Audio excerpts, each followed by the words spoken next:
And at 10, Henry Emily.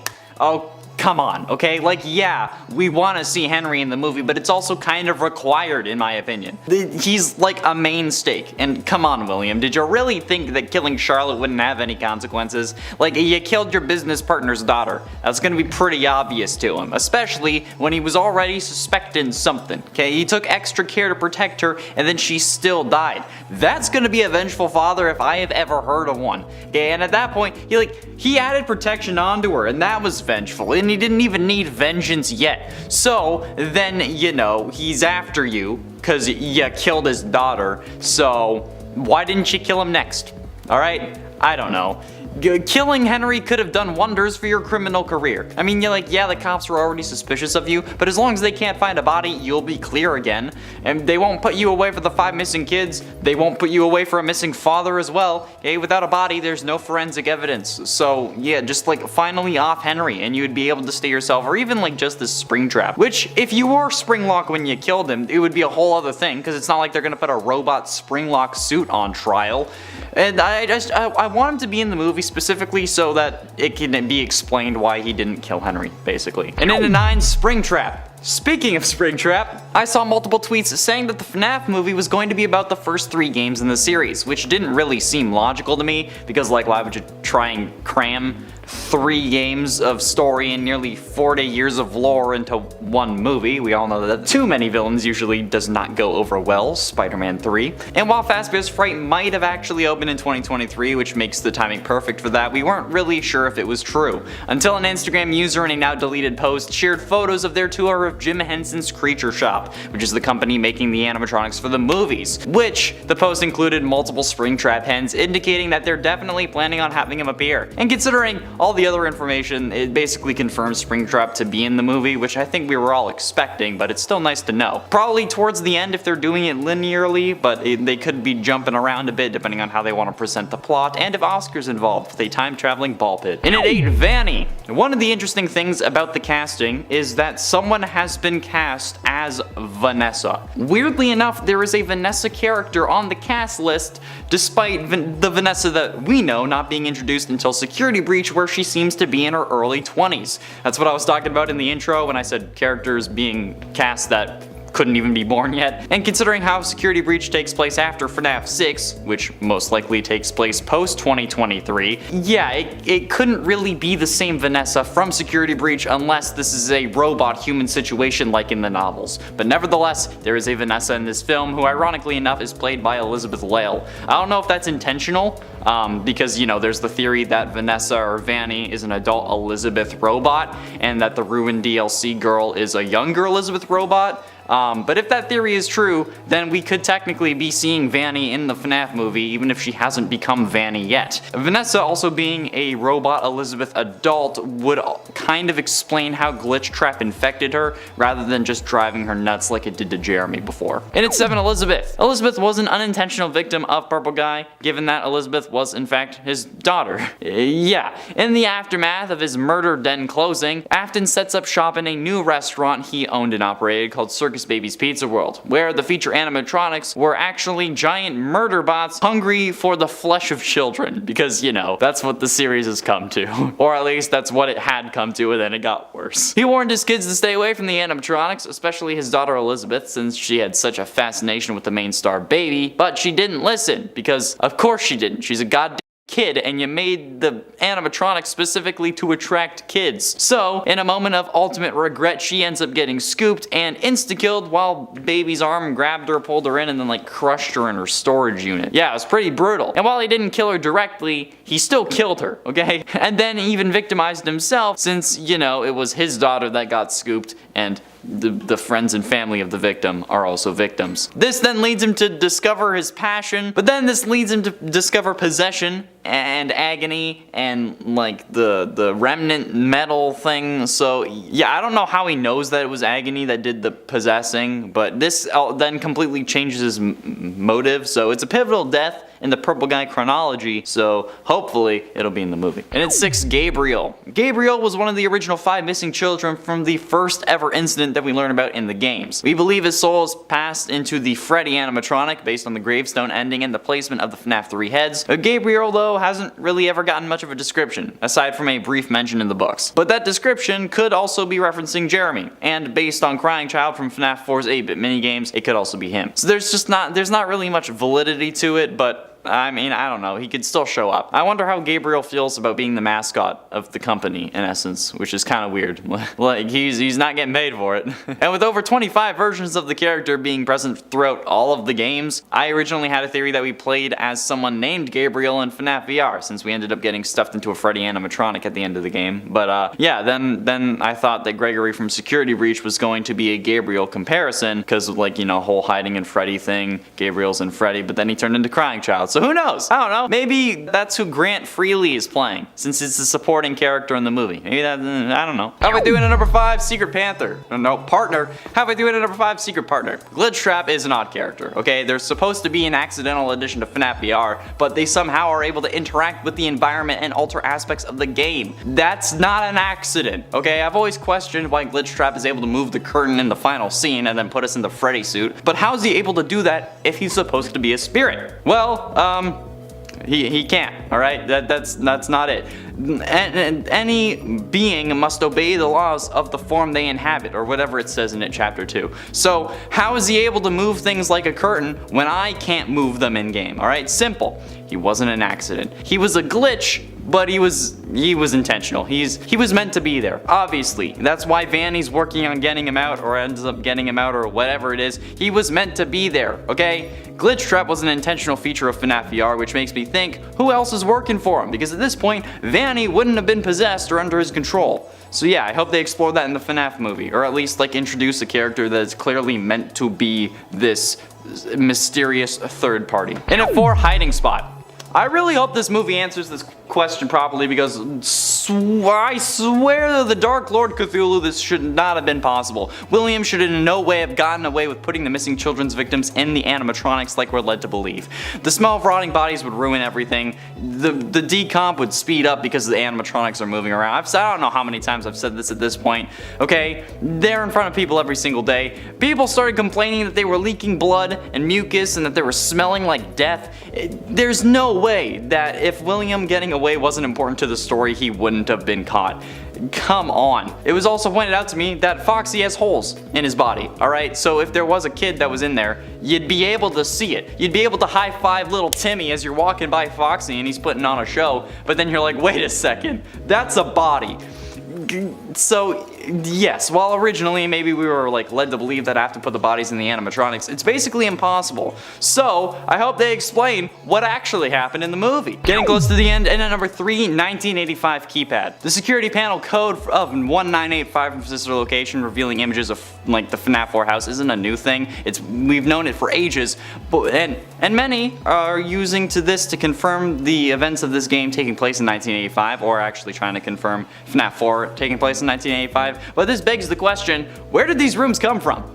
If this confirms the events of the game taking place in 1985, why are the houses we play in during the 8-bit and then the main gameplay so different? I mean, it could be an illusion since we know that the animatronics are, because you know it's a brain coma thing, but like, if that was the case, how would the cameras be seeing this? Okay, and if these are 2 different houses, why? What does that mean for the series overall? Like, come on. Hell, where's the parents' bedroom in the 8-bit house, okay? Is it like that locked door?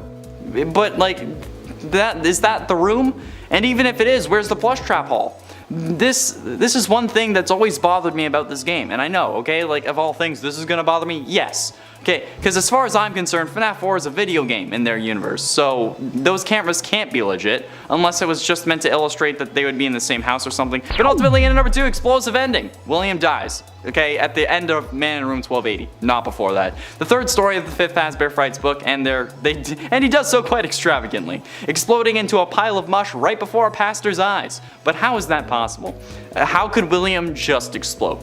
It's not something you really think about, but I have quite the explanation because I just want it to happen. William knew about possession, and he knew how it happened. He knew that the agony required to do such a thing was excruciating, because, you know, his daughter got scooped, his son got crunched. So what if he just wanted to ensure that he would suffer extreme agony by injecting or installing some form of explosive device within him that, when triggered, if like in the vicinity of like a Fazbear warehouse or something, would just boom, boom, instantly, alright? I mean, it would mean that he couldn't fly anywhere, but he doesn't really need to fly anywhere. He has everything he needs. So yeah, this guy was mental, possibly injecting himself with remnant, which is molten soul metal, in order to stay alive. So yeah, this isn't out of the question. So if the movies want to get closer to where the games are, with the next 2 movies that Matthew Lillard's contract has actually confirmed, then I don't know, maybe we could get a security breach movie if they do this. So do it. I want to see Shaggy as William Afton explode. And finally, in number 1, back together. I'll put you back together. That's it. That's the number. I want this explained. Okay? Is Crying Child a robot? Just tell me. Tell me. Please. Alright? Thank you. In at 10, the box. What's in the box? The FNAF 4 box has, like the Bite of 87, been a pain in the ass for all FNAF fans, and those who try to explain things have been struggling for a while to explain what could be inside this infamous box. However, FNAF 6 might have given us an answer that we were looking for with its simple final speech. In Henry's final speech from the true ending of the game, the layout of the FNAF 6 pizzeria is oddly similar to the layout of the FNAF 6 building, and the stories from Candy Cadet talking about 5 things becoming one thing and then getting put in a box makes sense with this as well. 5 animatronics, however you want to count it: Baby, Scrap Baby, Molten Freddy, the puppet, Lefty, or Molten Freddy as most of them. However you want to work it, even if you include your character, 5 things are becoming one fire. That yeah, they all go up in smoke, and that's Freddy Fazbear's Pizza. While William might have escaped, maybe that's what the box is supposed to represent. You know, the box being the reality that William is able to escape all the time. Who knows, really?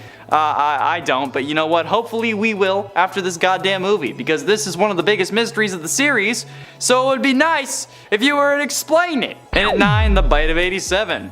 The survival logbook makes an appearance on yet another list, because it still makes me mad to this day. This time, either solidifying or making the Bite of 87 even more confusing. The Bite of 87 being the mysterious incident where someone, presumably Jeremy from FNAF 2, gets his frontal lobe bitten off by an animatronic. We thought that we had the animatronic who did it pinned as Mangle, but then Ultimate Custom Night comes along and then proposed that maybe it was Toy Chica, with the voice line of "Where's my beak?" lodged in your forehead, of course.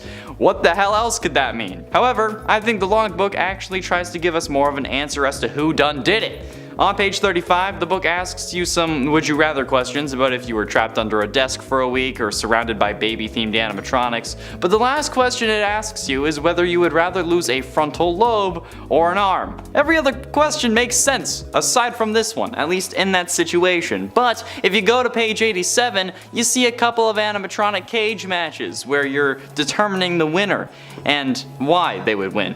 On page 86, this happens as well, but both animatronics up for debate are in this section, but Mangle is the only one that we think could have done it that appears on page 87, and they're clearly set up to win because they're being pitted against Balloon Boy. I mean, it's a freaking fox versus a baby. How do you think that's gonna go? Cheek is also presented in this section, but she's on page 86 against Freddy, which is a much more fair matchup. Maybe this is Scott trying to correct us from what we thought we learned in Ultimate Custom Night, or maybe it's just another coincidence or a diversion, but it doesn't matter as long as they let us know who did it in the FNAF movie. Please, if you omit this key moment from the series in this movie, I'm going to sue you. Speaking of which, in-a-day lawsuits. Yeah, I've mentioned these lawsuits quite a bit on another list, but there was good reason for it, okay? Lawsuit number 4 in FNAF 6. Well, I mean, like, number 4 at least if you go by the fandom wiki gallery order, but civil suit number 365422879 has their first complaint as, quote, a young boy suffered severe mental trauma because of the defendant Fazbear Entertainment Inc.'s ice-cold indifference to the health and well-being of the human population, which,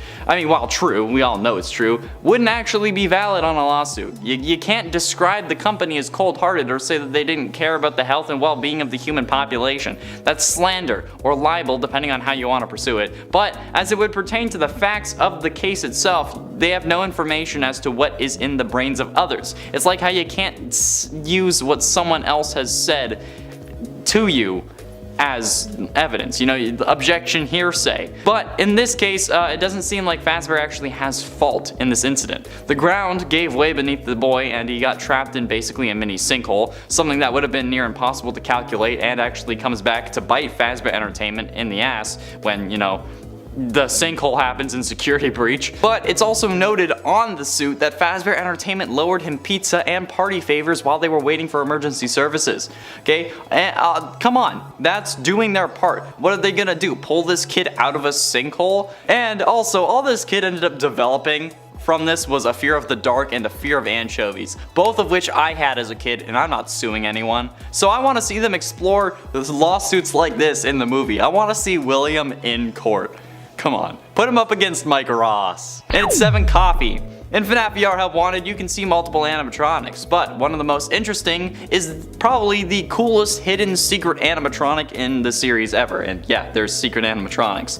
Coffee is actually not even an animatronic in the FNAF series. It's from another one of Scott's games, which failed, like every other game before FNAF, unfortunately, but at least FNAF was successful.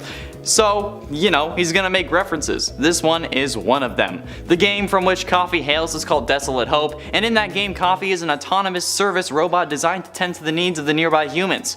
It's a sentient coffee machine that actually makes coffee. Welcome to Yog Labs. Coffee can be seen in FNAF 3 in VR if you reload the level enough times. He will at some point randomly be sitting on your desk. You can't really interact with him, and he won't actually make you coffee, which sucks because, you know, when I'm freaking out because a 60-year-old dude is trapped in an animatronic coming after me at 2 a.m.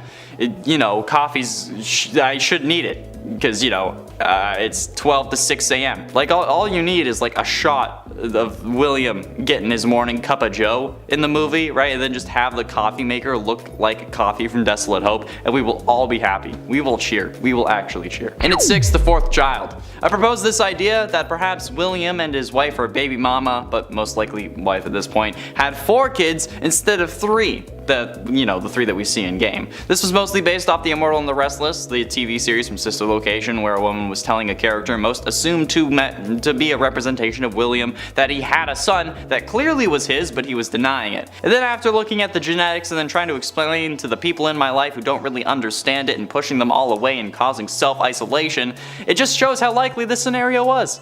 If the babies came out blonde, William might just have thought that they weren't his. But what if later William realized that the baby was in fact his and wanted it back? Or perhaps I'm wrong about the whole thing.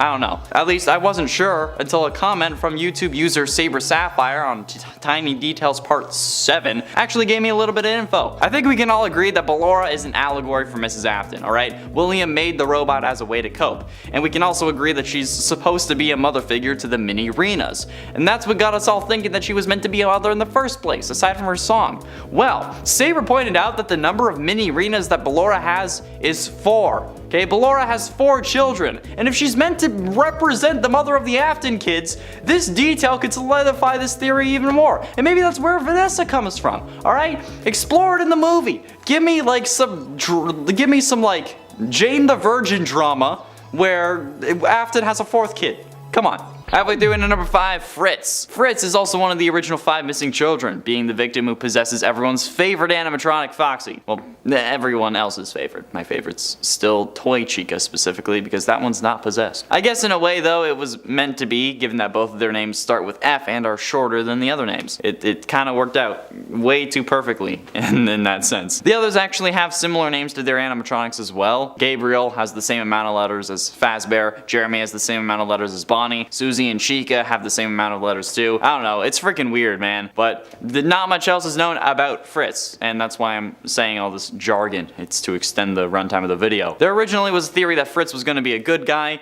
who wanted to help the player in FNAF 1, but that was debunked in Ultimate Custom Night during an April Fool's update where Foxy's mechanics were changed to instead block one of the doors. And then this was also like said to be a joke by Scott, and he also added other mechanics like having Phone Guy and Springtrap connected, referencing the Phone Guy's Purple Guy theory and all that. But considering how Asher Colton Spence has been officially cast in the FNAF movie, I honestly, my first thought when I saw that kid was that he looked like a Fritz. Okay, his name is Asher, but he looks like Fritz. Orange hair for like the most orange animatronic, it makes sense to me. Okay, tell me, look at this kid and tell me that he doesn't look like a Fritz. He certainly looks more like a Fritz than a Gabriel or a Jeremy, alright? Speaking of which, in it for Jeremy. As I've said in multiple videos, Jeremy is the biggest fucking troll name in FNAF history, being used for 3 separate characters, none of them being connected, and only 2 of them are actually direct victims of William Afton. Jeremy is the name of one of the original missing children, and as I said earlier, goes on to possess Bonnie. And the other Jeremy is a playtester for the Freddy Fazbear virtual experience. The one who was testing the game before Tape Girl, who ends up finding Glitch Trap and then goes insane. And by going insane, I mean like genuinely ends up having a psychotic break. Jeremy ends up cutting off his own face, which is interesting given that the Withered Bonnie animatronic as seen in FNAF 2 is also missing its face. Huh.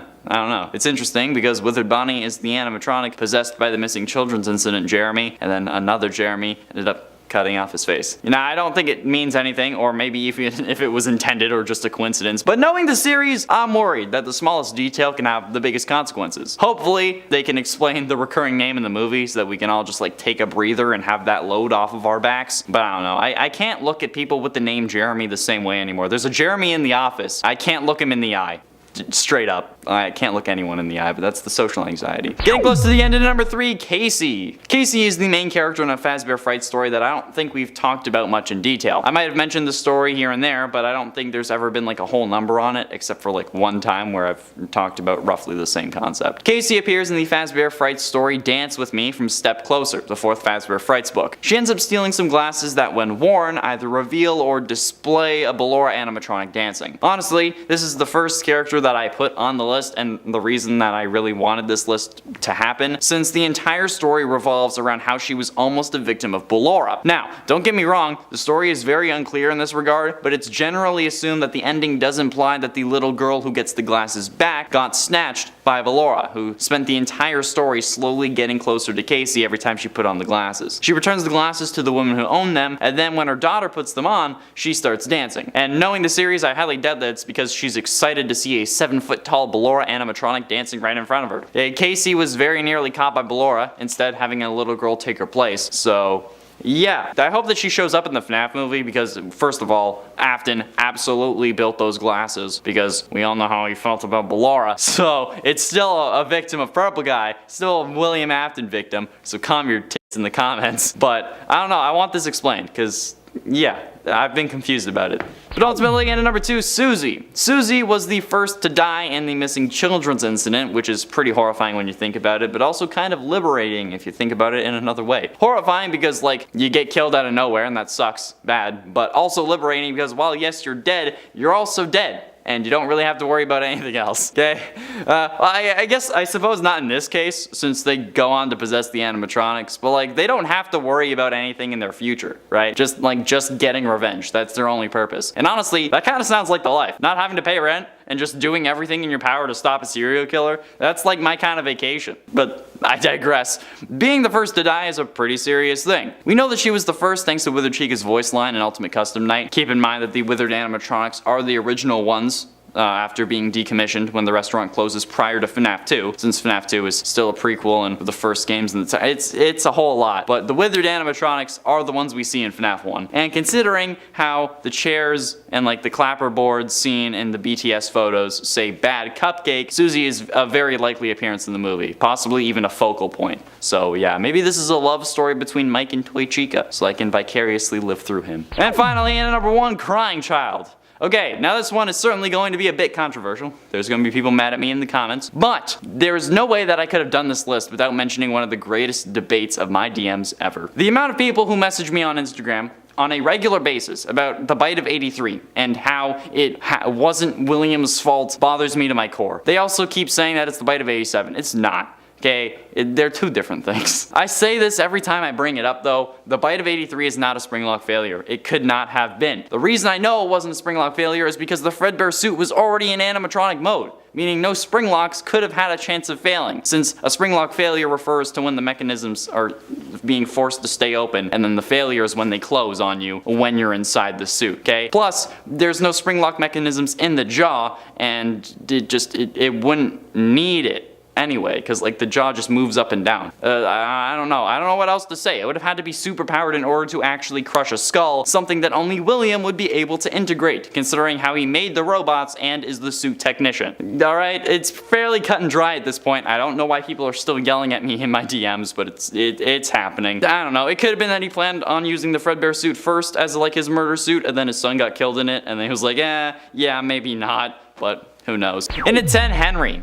Now, there are many ways to consider Henry a victim of Purple Guy, but he's first on the list because not many of them are like as direct as the others on this list. Like, while we do see Henry killed by Baby in FNAF World, in the main series games he lives on to FNAF 6 where he burns in a fire, supposedly by his own hand. Unless Baby kills him before the fire, since he like cut her off when she was trying to do her whole thing, but that's just speculation. However, Henry was also the victim of Purple Guy's crimes when Charlotte died, as seen in FNAF 2 and FNAF 6, as well as in the books, since Henry lost his daughter Charlie to William when she was only 3 years old. Remember, when someone takes a life, the one who dies isn't the only victim, alright? Their friends, their family, anyone who loved the victim are victims as well. Okay, so this also extends to Henry's wife, who we don't know the name of as far as I know, since she may not even be alive in the games. So she could also definitely be alive in the movie, especially if William and Henry are. So we might even see both. That's a 2-for-1 deal on number 10, you're welcome. And at 9, Charlotte. Charlotte is one of the most troublesome victims that Purple Guy had. Being the first victim, Charlotte gets killed outside Fredbear's family diner, despite desperate attempts from her father, Henry, to prevent this, mainly by creating a security animatronic designed to be a puppet to protect other kids, but treat her as a priority. Remember the green bracelet thing? However, when it gets trapped in a box, it's unable to make it out to Charlotte in time to save her. So, in another attempt, the puppet saves her in a different way, allowing her agony to reach out and take hold of the animatronic. As the puppet, Charlotte then went on to share her gift of a second chance with the other animatronics, bringing them to life as well, resulting in William's ultimate undoing. So, in a way, Charlotte really is the one you should not have killed, but just like in like a name sense, not in like a character sense. Since if he had spared her,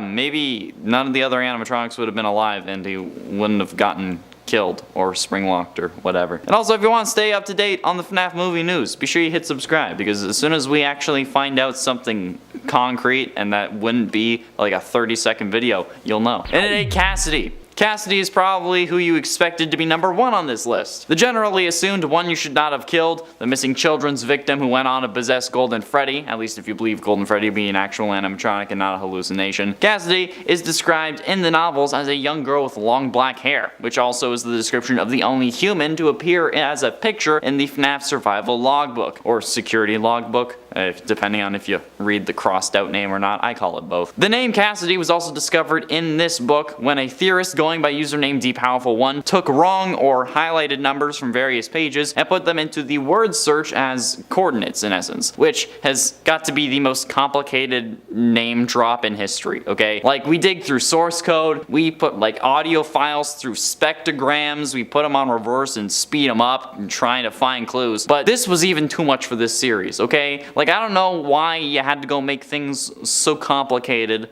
but timely pop culture references aside, I don't know if Cassidy's going to be in the movie, given how the screenplay is the Mike screenplay, at least going off what Scott said on Reddit years ago. But in that post, he also said that he scrapped the Cassidy screenplay, so I doubt she'll be a major player, but she could still show up. And at 7, Monty. Okay, now, originally, we thought that this movie was going to be the first game, like the first movie. But then, like I said, I saw tweets saying that it was going to be the first 3. But then, after we got the tour of Jim Henson's Creature Shop with the photos of Springtrap's head, it kind of became clear that Springtrap's going to be in the movie. However, it's also worth noting that there is another head in the background of the last image of that post's collage that seems to be extremely similar to Monty after he's been broken in Security Breach.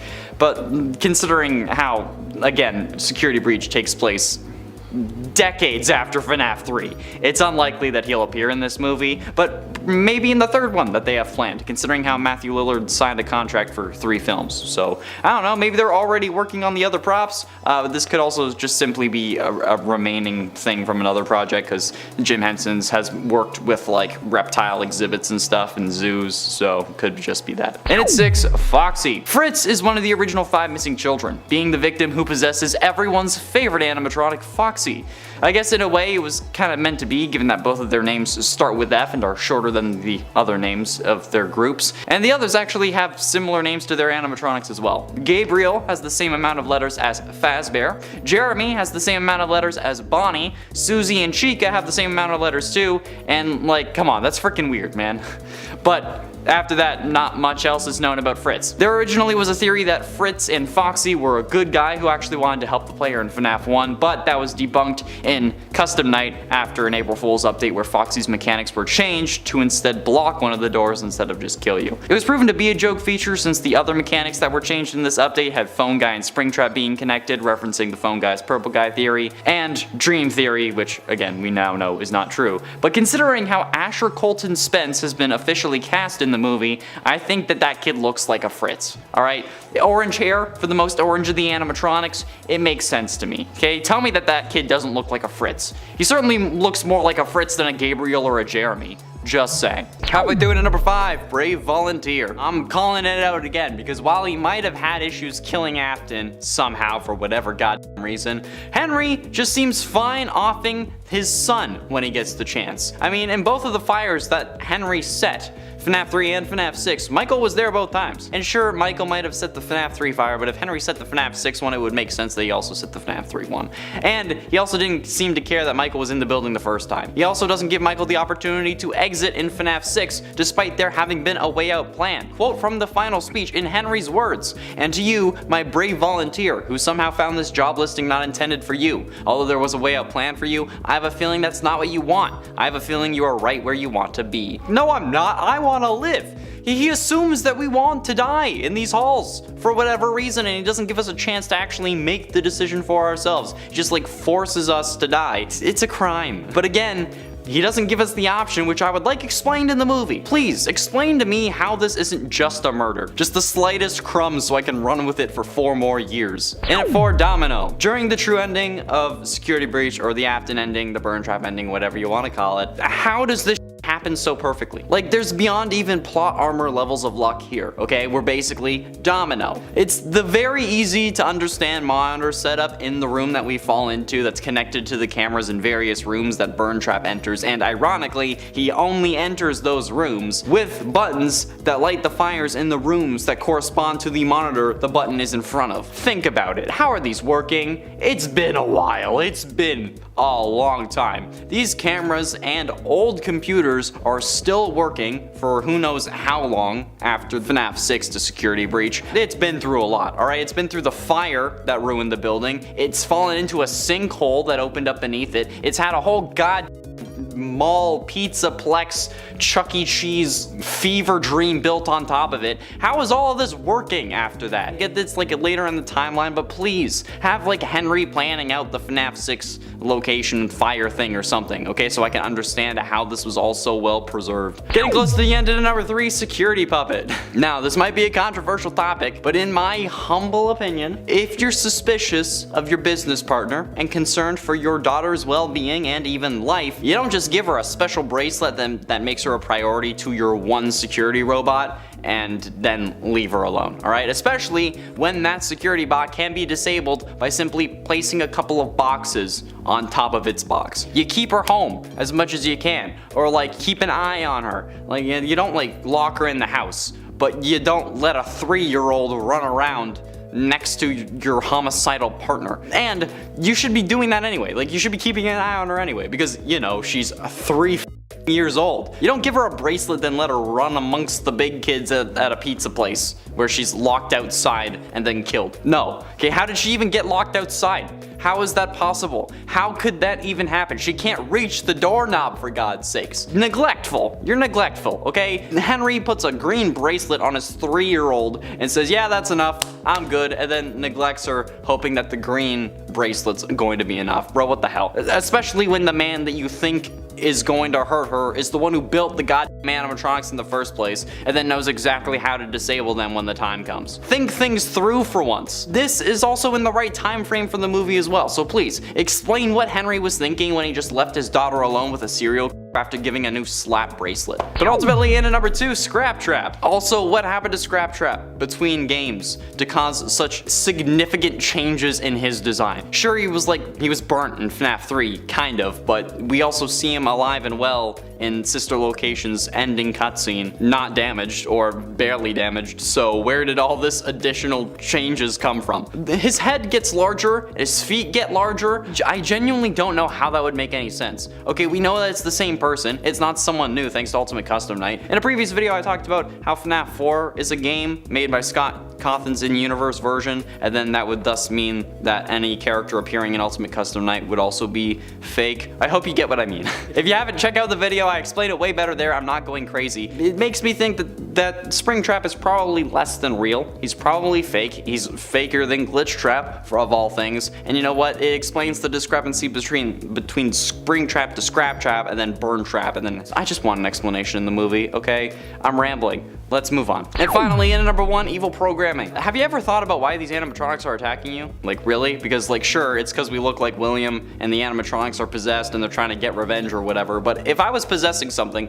and going after the guy that I thought killed me, I'd get pretty steamed if he kept shutting a door in my face every time I got close to enacting my revenge. But if that kept happening, do you know what I would do? I wouldn't do the same thing. I would change things up. I would go down a different path. I'd break in through the back window. But nobody does that in FNAF 1. Bonnie, Chica, Freddy, they all stick to their same paths every time that they come after us, which makes me think that they aren't doing it because they want revenge, they're doing it because they have to. No, repeated patterns and inability to adapt might work with my brain, but it doesn't work with possessed animatronics. No, it's their programming. They're doing what they're told. They're following the same route every time. That's what code does. Angry spirits possessing robots would be adapting, even if they're kids. They've been possessing them long enough in 1993, so I don't know, maybe to make this a possible point of interest in the movie, please, for God's sakes, I just want all these things explained in the movie. In a 10, arrest made. One comment that's always stuck out to me was about a newspaper clipping from FNAF 1. That clipping says that the killer was convicted for the murders of the missing children, which doesn't really make sense, given that, you know, Afton's out and about in literally every other game. Unless Henry was falsely convicted, but since they couldn't find the bodies, maybe he got out of prison when Fazbear Frights happened. It explains why he wasn't involved in the first few games, to our knowledge at least, but I will say that I have heard a lot of different information and ideas concerning the missing children's incident, so can't exactly be sure what's going on. But honestly, Henry being falsely imprisoned for that incident would explain a lot. And considering how there are no bodies, there might not be much forensic evidence, so the case would rely on circumstantial, and it could have dragged on for a while, depending on how dedicated the state was to prosecuting him. Until 1993, when Fazbear Frights opened. Look, okay, 30 years is a long time for new information to come to light, and I originally thought that we would have to ignore that newspaper, but maybe the movie can explain what happened. Or even it just, like, starts with Henry getting arrested. In at 9, Golden Freddy. While I may believe that Golden Freddy is merely a hallucination that Michael sees while being possessed by his younger brother, many believe that Crying Child possesses Golden Freddy. Some even think that Crying Child and Cassidy share the animatronic, which would be impossible if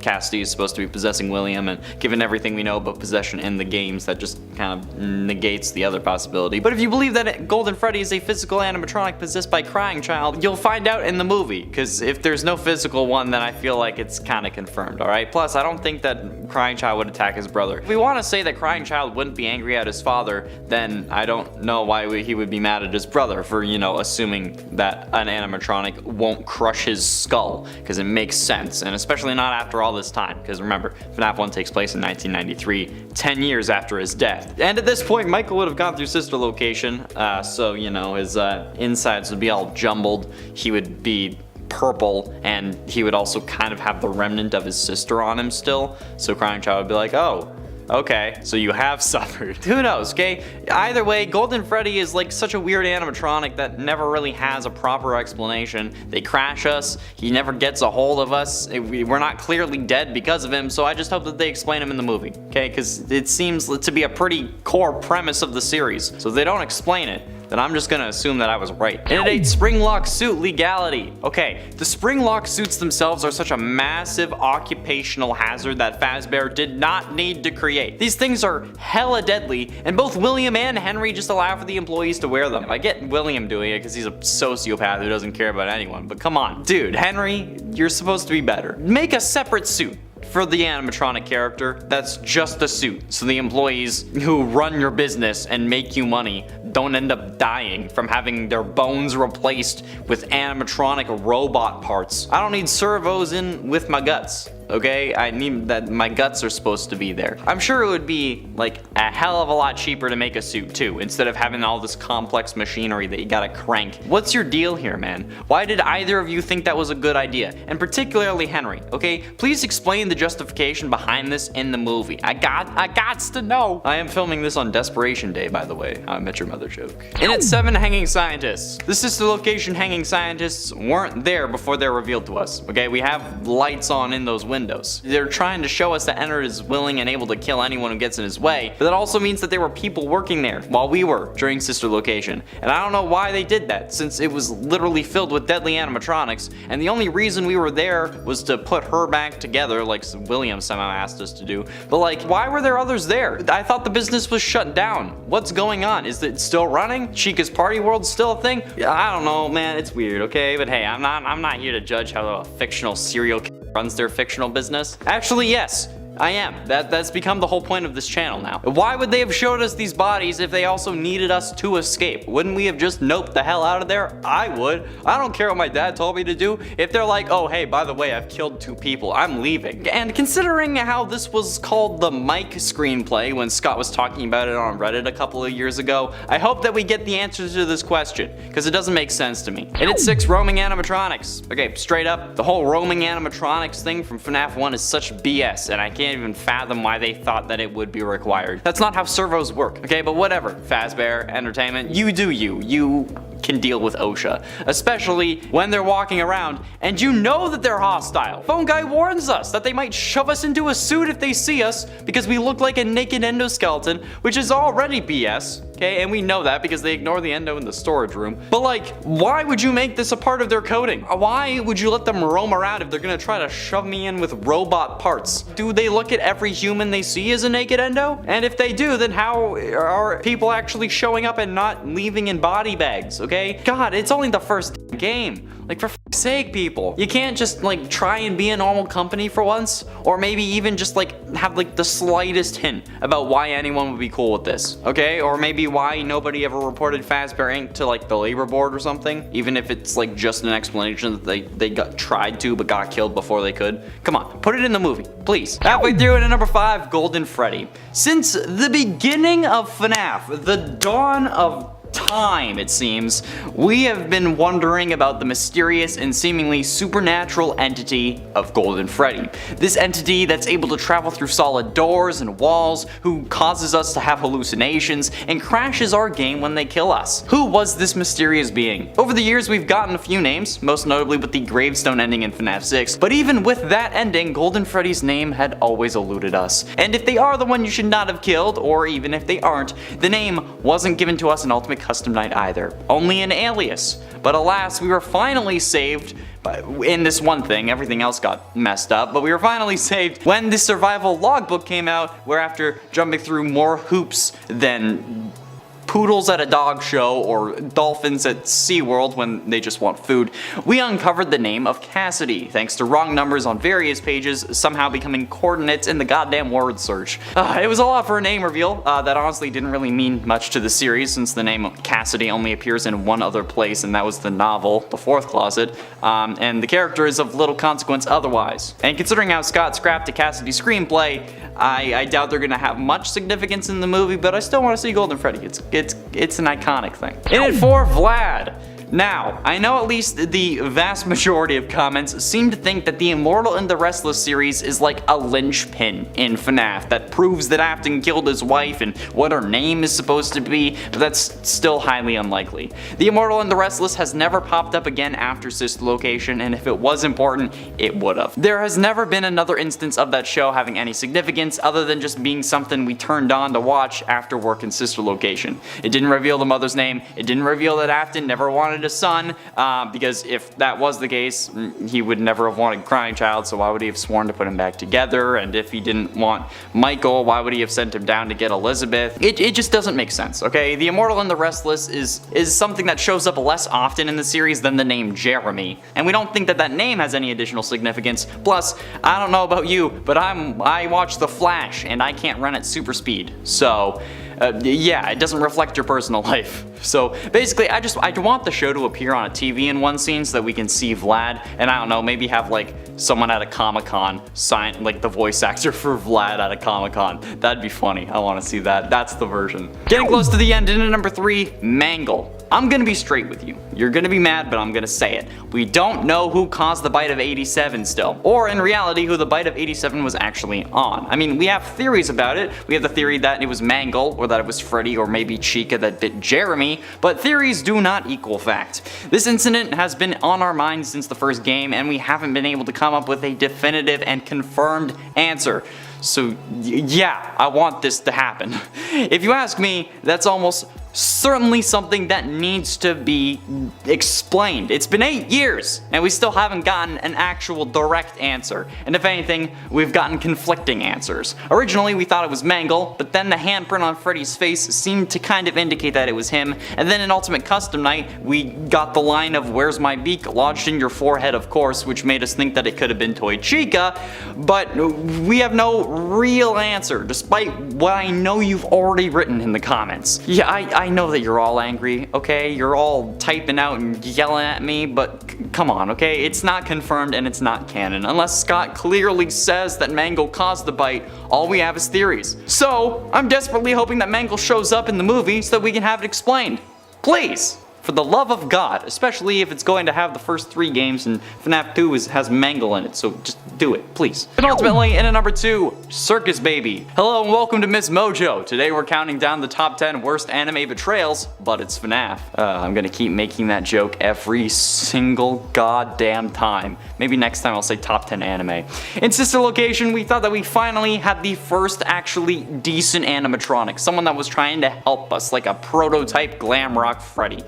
But that wasn't true, alright? Baby was giving us tips on how to survive, she was helping us get through Ballura's gallery, she really seemed like she wanted us to live.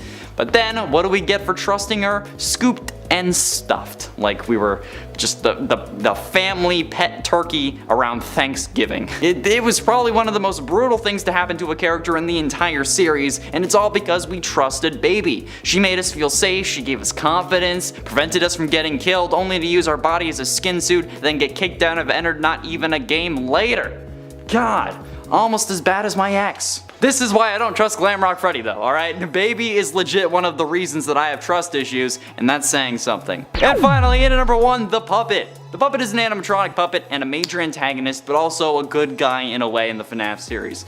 They first appeared as the seemingly kind of like implied main antagonist of FNAF 2, but in the later games, they were showing the heroic side. It was like a Regina from Once Upon a Time arc. It serves as the prize vendor of the newly refurbished Freddy Fazbear's of 1987, and it's actually implied that they were originally from Fredbear's Family Diner, or at least its inspiration was.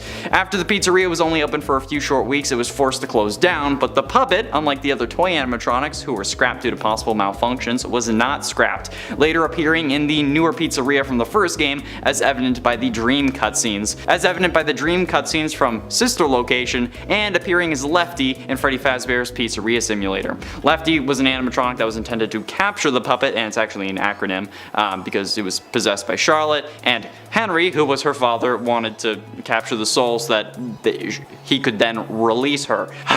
But overall, the puppet has significance to the story, and plus, have you seen the way that it walks around in FNAF 2 VR before it jump scares you? That creepy as hell. That needs to be in the movie. In a 10 Game Theorist Cop. Now, in another video, I said that YouTubers were invited to take a look at the set, but MatPat wasn't one of them. And game theory is such a huge influence on the game's success that it really deserves its own mention. Something more than like a possible FNAF video game cameo montage a la Free Guy, but I think that the show of game theory specifically should have its own like reference or character, as maybe even like a crime podcast or online conspiracy website trying to sort out the mysteries of Freddy Fazbear's Pizza. I don't know, I think that might be one of the better ways that they can incorporate it, or maybe there's just an investigating detective that's named Matthew or is played by MatPat. I don't know, I just think that like a little extra nod to the guy that really made the majority of us aware of the series is definitely deserved, if not required, especially by the fans. I wouldn't have known about FNAF if it wasn't for MatPat choosing it over Slenderman because of a poll, so yeah. But he also said that he didn't have an idea for what that Slenderman theory could have been.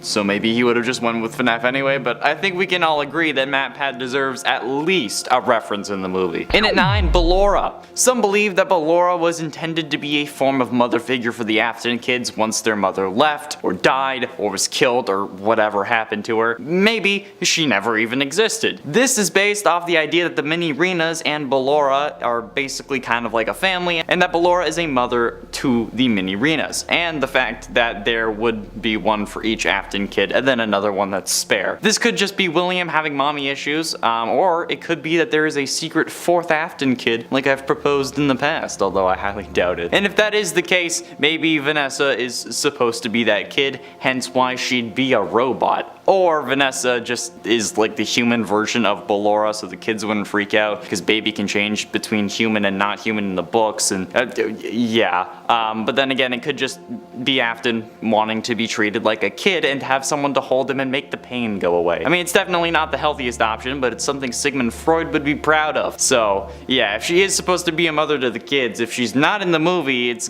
gonna be kinda confusing. And at 8, Markiplier. In a recent interview with Variety, Markiplier was asked about the FNAF movie, and he implied quite heavily that he will be making an appearance, saying, quote, "Everyone wants to know, there was a lot of confusion. Yeah, I can't say anything particular about that. There's a lot of scheduling conflict, and I can't say anything." Which is his way of saying that he's at least making an appearance, cause why else would there be scheduling conflicts if he didn't need to have the free time to be in the movie? But within the FNAF community, this man is also a behemoth, having played through every game, most popular fan games, and then more. People call him the FNAF King. You can't think of FNAF without thinking of this man as well as matpat, okay? But mostly, that didn't really mean much, and he was just a fan of the series until November 25th, 2019 at 9 AM EST, when a Lumix official released the official launch trailer for FNAF AR Special Delivery on YouTube. In that 2-minute long trailer, we see Markiplier being the one advertising the Fazbear Funtime service, which the game is based off. So, yeah, he's already, like, I don't know what's going on. It's unknown, like, what character he's playing, but in all honesty, Markiplier was already canon in the games, or I guess technically in the game lore, so he might as well be in the movie.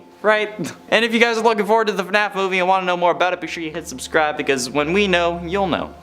Or maybe slightly after, because I still have the script. And it's 7, Crying Child. Okay, now this one is certainly going to be controversial, but Crying Child hasn't officially been cast. And I say this every time I bring it up, his death wasn't a Springlock failure, alright? I watched the matpat timeline recently. He says it was a Springlock failure, but it couldn't have been. The reason I know it wasn't a Springlock failure is because the Fredbear suit was already in animatronic mode, so no Springlocks would have had the chance of failing. Because the term Springlock failure refers to when the Springlock mechanisms that move robot parts away fail to keep those parts in place, snapping them back into animatronic mode, and then that's when you get filled with all the metal bits, which is bad if someone's inside. But if you're in a robot mode, there's no spring locks that can fail because they're not being moved. Plus, there's no mechanisms inside the mouth because no parts of the human would be in the mouth. So yeah, the jaw just moves up and down.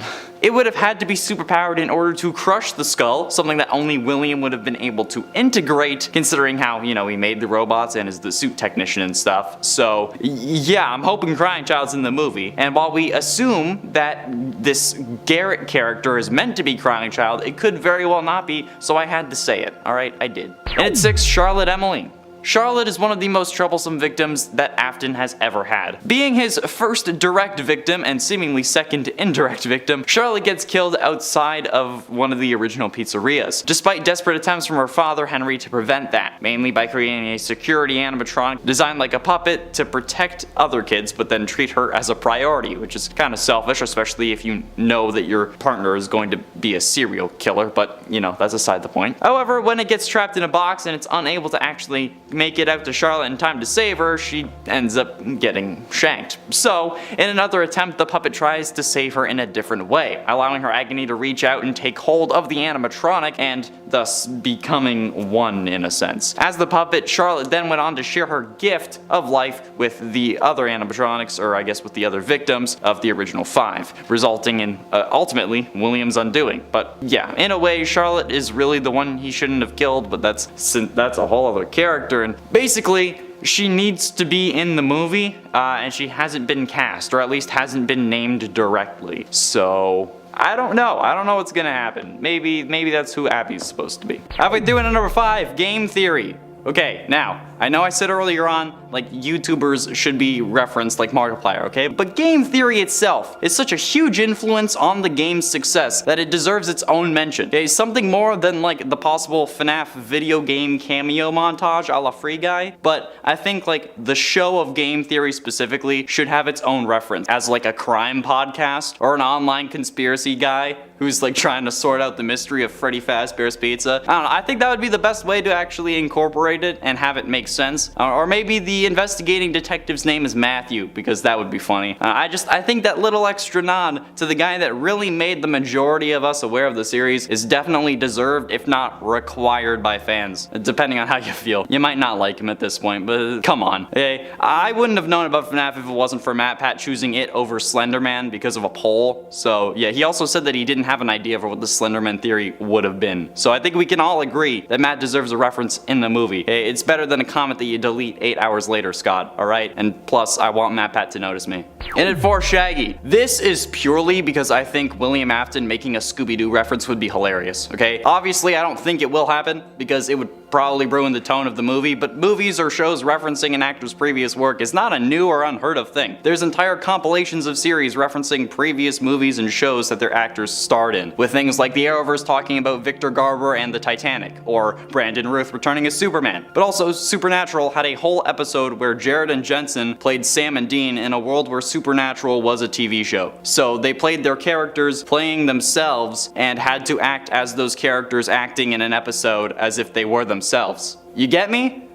Am I the only one who understood that train of thought? Maybe, but that's fine. Okay, and while those may seem like extreme examples, this is also a series where a serial killer dies and possesses a hard drive that gets scanned into a VR game, which lets him then possess another person's brain and control them into bringing his body, which is stuck in a robot suit, back from death. So, it's not really that far out of the question to have Afton say zoinks. Getting close to the end, into number 3, legal trouble. Fazbear Entertainment has gone through a lot of They've had countless controversies and lawsuits, and most of them are their own doing. I mean, hell, we've made entire lists based on the various OSHA violations that they would have committed. We've made lists about the worst things done by both Afton and Henry, and one of them is supposed to be the good guy. There's even whole mechanics in FNAF 6 surrounding fighting off lawsuits, which has to have a reason to be there. So, I think showcasing some of these issues, or even like making a mention of some of the problems we've seen, is warranted in the movie. And I hope it comes to pass, because this would certainly be an interesting like mini plot, or even just like a way to figure out how William skirted these issues and managed to stay out of jail. Come on, you can't tell me you're not the least bit curious about how he was able to not get discovered, especially when his partner was onto him, and so suspicious in fact that he upped the security for his daughter. I mean, not effectively, but like I've ranted about that previously, so I won't go into it again. But ultimately, at number 2, Fazbear Frights.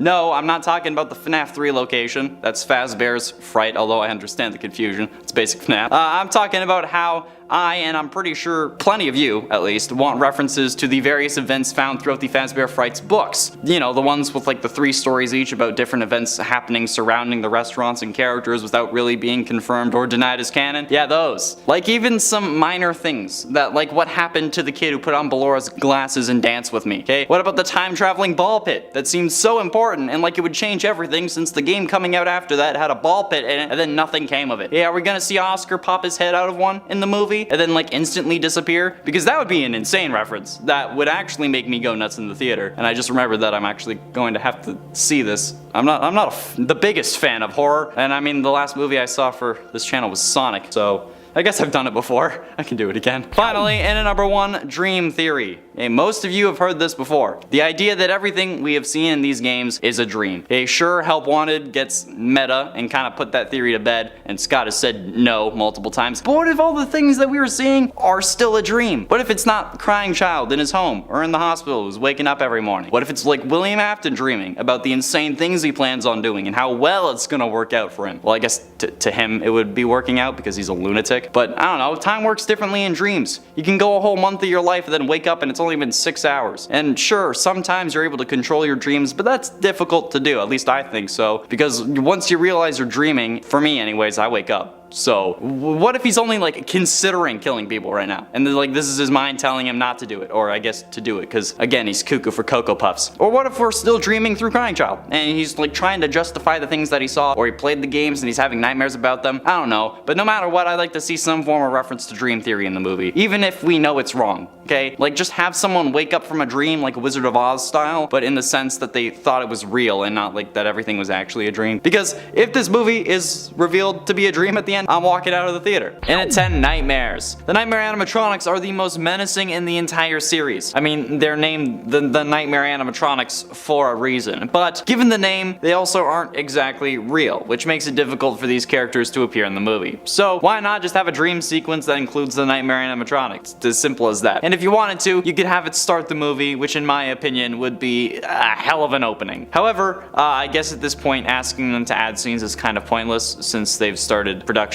with these specific things being greenlit. So I guess this is rather a number hoping that this is something that they had planned on originally, because it's possibly too late now, since most of the time they delete scenes from the final cut rather than add them in. But I don't know, I have yet to be cast in something, so I have no idea how that really works. I'm not famous enough for the star power, and I am the default character setting for white guy, so oh well. And at 9, Immortal and the Restless. Now, okay, I know that at least the vast majority of the comments in these videos seem to think that this show is like a linchpin in the series that's proving that Afton killed his wife and what her name is, but that's still highly unlikely. The Immortal and the Restless has never popped up again after Sister Location. There has never been another instance of that show having any significance other than just being a show that we watched after we came home from work. It didn't reveal the mother's name, it didn't reveal that Afton never wanted a son, because if he never wanted Crying Child, why would he have tried or sworn to at least put him back together? Or it didn't reveal that Michael and Elizabeth were possessed, or literally anything else that we've seen happen in the series. It didn't prove anything. It wasn't a reference to anything. It was just a purple vampire that was denying a vampire kid. Okay, it doesn't make sense. The Immortal and the Restless shows up less often than the name Jeremy. Alright, plus the TV you watch doesn't reflect your personal life or your dad's personal life, so I want the show to appear on a TV in one of the scenes. Even if it's in like a window of an electronics store, just have it there so that we know it's just a show. And at 8, YouTubers. Don't worry, okay, I don't mean myself, although I would have enjoyed being in the movie, not salty at all. But mostly I'm just hoping that they make references to the YouTubers that helped make the series successful, okay? I mean, come on. Would you really know about FNAF if it wasn't for Markiplier? Or would you care about the lore if it wasn't for channels like Daco, FNAF, and Super Horror Bro, especially when matpat is in between theories? Not really. And the same is true for a lot of indie games, alright? Minecraft wouldn't be nearly as successful if it wasn't for the first wave of Minecrafters like Yogg's Cast and the Minecraft SMP. Mod reviews and Shadow of Israfel is what made the game so appealing. And the same is true for the longevity of all games. Skyrim wouldn't be as popular 11 years later without mod reviews and role players. Security Breach got featured next to God of War, for God's sakes. Pun intended. And like, that's why the YouTubers who helped assure the series' success should at least be referenced, okay? I mean, come on. Markiplier was in the trailer for FNAF 6, for crying out loud. At least name drop him in the movie. And it's 7 games. The in-universe kind specifically, but in my mind those are at times one and the same. I'd just like some form of reference to the games that Scott's in-universe counterpart designed according to the FNAF VR opening scene. So it could give us a reference, but also like a bit of clarity as to what the games actually are. Like, am I right about FNAF 4, 6, and Ultimate Custom Night being games? Or are they like the mini games from between nights? Are those the games? What's the deal here? This is part I want the Easter egg, but also part I just want an explanation, because this could explain a whole load of things depending on what direction they took with it. But I mean, that's aside the point, really, okay? I just want them to talk about the games or make a reference to it, or even like suggest if Fazbear Entertainment actually paid Scott to make them or if he did them himself, alright? To let me know if I should be trusting Tape Girl / I guess assumingly Vanessa at that point. And at 6, Scrap Trap. This is along the lines as well as like wanting a game reference, because Scrap Trap is like the most annoying wild card that Scott has ever thrown in. And that's saying something. Like, how do you go from Springtrap to the exaggerated and cartoonish design of Scrap Trap and then back to Burn Trap, who is too close to Springtrap for it to make sense. It doesn't. It's certainly weird, but it's also something that they could easily explain in the movie. But even if they didn't explain it, even like calling something a scrap trap or like a discarded springlock suit a trap of scrap or something, it would be enough to make the fans giggle. But my preferred Easter eggs are also explanations, because there's so much that we have to guess about it that at this point, what we think we know about the series is built off guesses. And even if they're educated guesses that are built on facts that we know, we can't be sure about it unless Scott confirms it, and that's why it's so difficult to figure things out. Scott designed it this way so that he wouldn't be locked into like a story or rules that he set, because he didn't set them. We did. So make a decision this time, Scott, please, for my own sanity. Halfway through into number 5, Gregory. The main reason I want Gregory in this movie is because the knowledge that this kid has exceeds even some